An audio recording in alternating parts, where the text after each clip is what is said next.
uma vez, bom dia a todos. Depois desse testemunho que nós ouvimos, apesar de já ser tão conhecidos, a gente não pode deixar de se emocionar. Com certeza, eu derramei lágrimas. Bem, hoje nós estamos com uma programação especial e nos foi incumbida a passagem da lição geral. E a mim foi incumbida de dar uma introdução, já que nós temos pessoas aqui que são visitantes, que não têm o hábito, que nós temos de estudar a lição semanalmente. Eu queria dizer para essas pessoas que nós estamos estudando semanalmente essa lição, nesse trimestre em especial, sobre o Evangelho de Marcos. E gostaria de falar, principalmente, dar uma pincelada sobre o que nós estamos estudando, para que quem não acompanhou até agora possa estar dentro do contexto. Bem, nós vimos que o Evangelho de Marcos, como todos os evangelhos, é direcionado para todos os povos. Mas o Evangelho de Marcos passa para a gente isso de uma maneira mais evidente, a missão de Jesus aqui na Terra era revelar o Pai, revelar a sua identidade como Filho de Deus e revelar o plano de Deus para a nossa salvação. Isso a gente vê quando a gente, estudando essas lições, que durante o ministério de Jesus, ele escolheu, na sua maior parte, cidades onde geralmente a população era meramente gentil. Então nós colocamos ali, só para ter ideia, Jesus foi à cidade de Tiro, a cidade de Betsaida, a cidade de Magdala, que era a terra de Maria Madalena. Enfim, a gente vê nesse Evangelho de Marcos, com maior intensidade, o direcionamento do Evangelho ao povo, vamos dizer assim, não escolhido, ao povo gentil.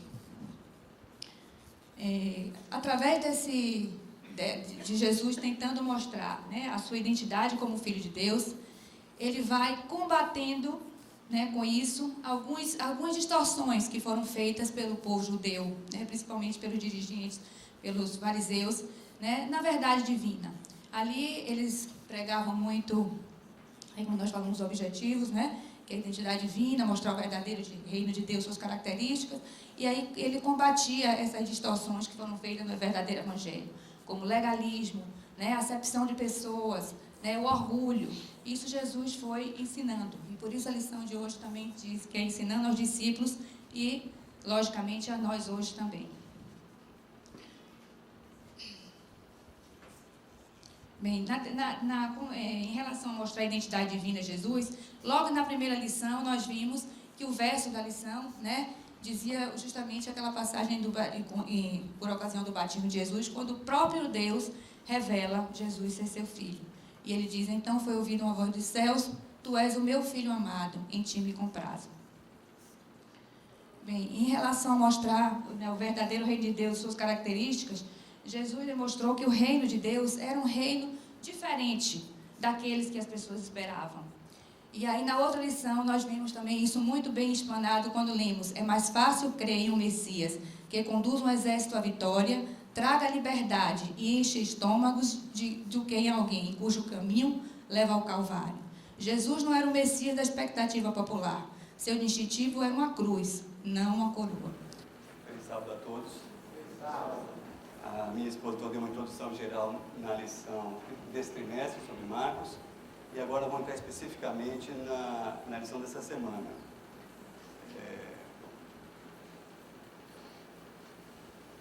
Vamos imaginar uma situação hipotética e até absurda, onde nós, de posse de currículo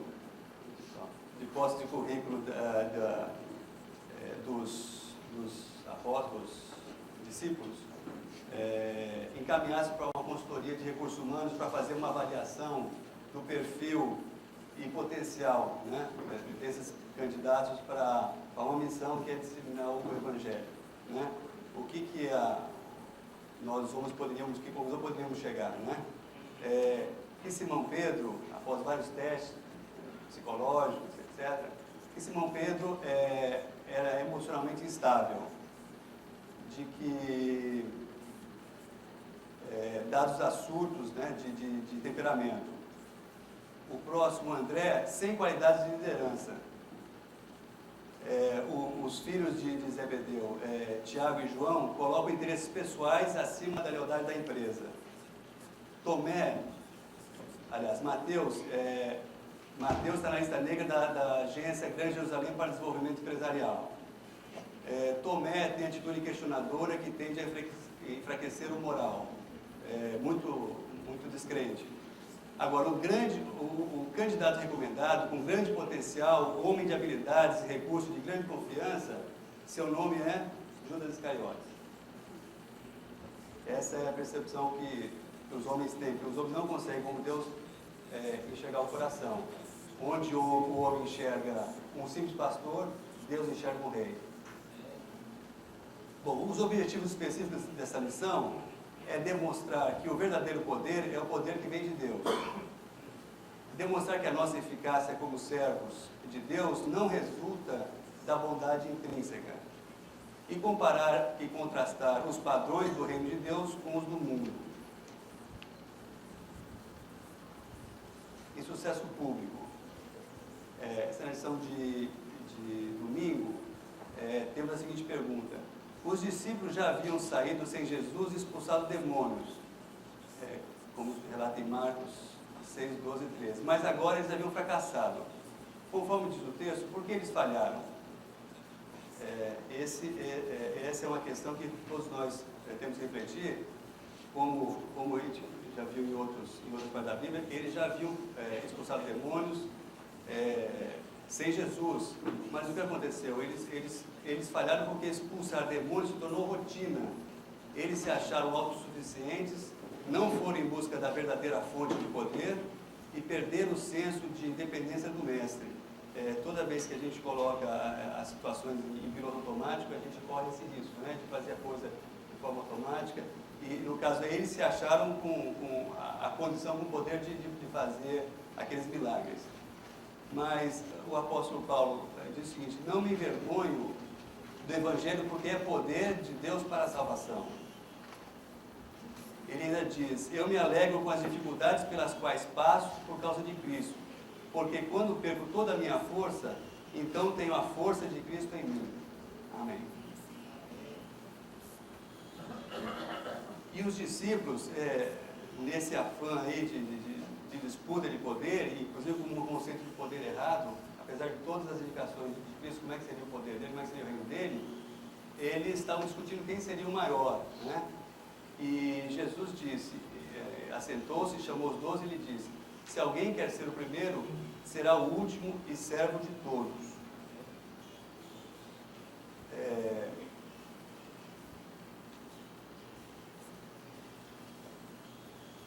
Devemos ter cautela, Nem a igreja está livre das práticas desse mundo faminto por poder. O poder do homem é completamente diferente do poder de Deus. Através dos séculos de hoje, também, existem homens e mulheres que tomam a sério as palavras de Deus. Suas vidas transformam vidas, eles aceitam aqueles que o mundo ignora. E só para a gente fazer uma distinção do que é o poder na terra e o poder do céu, o poder e a personalidade, na terra os poderosos subjugam, e no céu o poder é pela ajuda. No poder na terra, o poderoso quer ser servido, e no céu o mais poderoso de todos veio à terra para nos servir. Sempre o poderoso na terra quer levar vantagem, e no céu sempre a questão é de respeito. No poder na terra se obriga, o poder no céu é livre-arbítrio. E finalmente, o poder na terra é conseguido com a força, e o poder do céu é conseguido através do amor. Eu passo agora a palavra para o Sérgio Ricardo para dar continuidade à lição.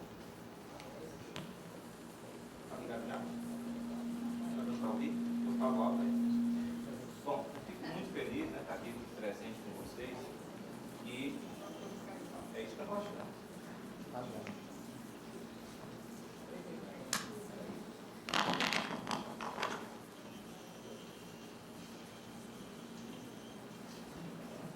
Bom, estou muito feliz de estar aqui presente com vocês e ter a honra de estar com meus amigos e irmãos Cláudio e Luciano dividindo essa lição. Bom, para mim ficou a lição de terça, quarta, quinta. Vamos fazer uma explanação e também enfocar alguns aspectos, especialmente voltando, batendo na lição de quarta e de quinta, mostrando que nos coloca de novo na lição que o Luciano acabou de passar, do dia que o Luciano acabou de passar, que diz o seguinte, tá certo? O que é o mais importante? Eu acho que o cerne dessa lição, onde o divórcio passa, tá certo? Também, mas tem uma certa aplicação, porque não se divorciar é ser altruísta também. Então, o que é o mais importante? O divórcio pode parecer um pouco deslocado aí, mas o mais importante é o que? É servir os outros. O cerne da lição é esse, tá certo? É tornar os outros mais importantes do que você. Isso é que é o cerne da lição, isso é o mais importante, tá certo? Então, veja bem, então no divórcio, o divórcio existe porque a gente não quer tornar o cônjuge mais importante do que a gente, tá? A gente não pensa nele, a gente pensa primeiro na gente e no final eu vou explicar porque é que isso sempre tende a acontecer com o ser humano, tá bom? A gente já sabe que isso é por causa do pecado, mas existe até uma filosofia que é colocada na nossa lição chamada egoísmo ético. O que é isso? No final eu coloco alguma coisa sobre isso. Bom, então, o que é que Jesus disse sobre o divórcio? Eu acho que as perguntas que estão aí são só para a gente se guiar. O que é que ele disse sobre o divórcio? Que mensagem ele tem para nós sobre esse assunto tão doloroso? Resumidamente, o que é que Jesus disse? Ele disse o seguinte, olha, o homem e a mulher não devem se divorciar. Exceção de fidelidade conjugal. Tá certo? E aí se pergunta, por que isso? Já que havia, tá certo? Em Deuteronômio, o quê? Isso aí. Se o homem tomar uma mulher e se casar com ela, e se ela não for agradável aos seus olhos, por ter ele achado coisa indecente nela, e se ele lhe lavrar um termo de divórcio e lhe der na mão, e a despedir de casa, e se ela, saindo da sua casa, foi se casar com outro homem, aí continua. Certo? Então é isso que é falar em Deuteronômio. Então tem dois aspectos para a gente discutir. Primeiro, tá? Por que a exceção da infidelidade? Porque Jesus podia dizer, olha, não deve se divorciar de forma nenhuma. Certo? Como você é cristão, você é altruísta, mesmo que o cônjuge seja infiel, aceite ele e perdoe. Certo? Porque veja bem, no momento em que isso ocorre, né, o sexo ele é visto por Deus como o apogeu do amor, como o ato mais alto de amor que se possa chegar. Apesar de estar tão banalizado, não é assim que Deus enxerga. Tá? Deus não enxerga por simplesmente como fonte de prazer. Então isso aí é colocado como a concepção final. Certo? No momento que você é infiel e você não consegue, né, manter uma certa confiança com o seu cônjuge, isso aí é porque esse casamento não tem mais condição de dar certo, ou mesmo pode dar. Tá certo? Jesus não disse, se dissolva de qualquer maneira. Não foi isso que ele disse. Tá bom? Ele disse o quê? Pode ser concedido o divórcio. O que a gente está colocando é que não deve ser sempre assim. Certo? Pode ser concedido, se é percebido, aí você tem diversas considerações. Se é percebido que o cônjuge que traiu quer continuar assim, tá certo? Se isso reflete a natureza do cônjuge, na verdade, e não um momento de pecado momentâneo, então tem diversas considerações. Então, por isso, tá certo? Jesus abriu essa exceção para o divórcio. As demais exceções não foram colocadas, tá certo? Apesar de que, como a gente enxerga, né, eu não quero perder muito tempo, porque isso é polêmico, a gente enxerga como é que um esposo que maltrata a esposa, como é que um esposo e a esposa que brigam de manhã, de tarde, de noite, discutem e não tem nada em comum, podem continuar juntos. Pura e simplesmente porque eles podem continuar se eles tiverem Deus neles. Se não tiverem, não vão continuar de fato. Tá certo? E também, se eles fazem isso, é porque eles não têm Deus neles. Tá bom? Então, aí já passa a ser um erro ilógico. Então, veja bem, eu coloquei isso aí para ilustrar, e muita gente vai comentar o seguinte, quando a gente vê isso aí, ó. Separação judicial, que antecede o divórcio, tá? E divórcio. A gente pode somar tudo isso aí e colocar tudo simplesmente por motivo de separação. Qualquer pessoa vai olhar isso aí e vai dizer, olha, 93 para 2003 a população subiu muito. Não aumentou nada. A gente pode, se a gente tem uma análise estatística fria, você vai dizer, olha, de 93 para 2003 são 10 anos.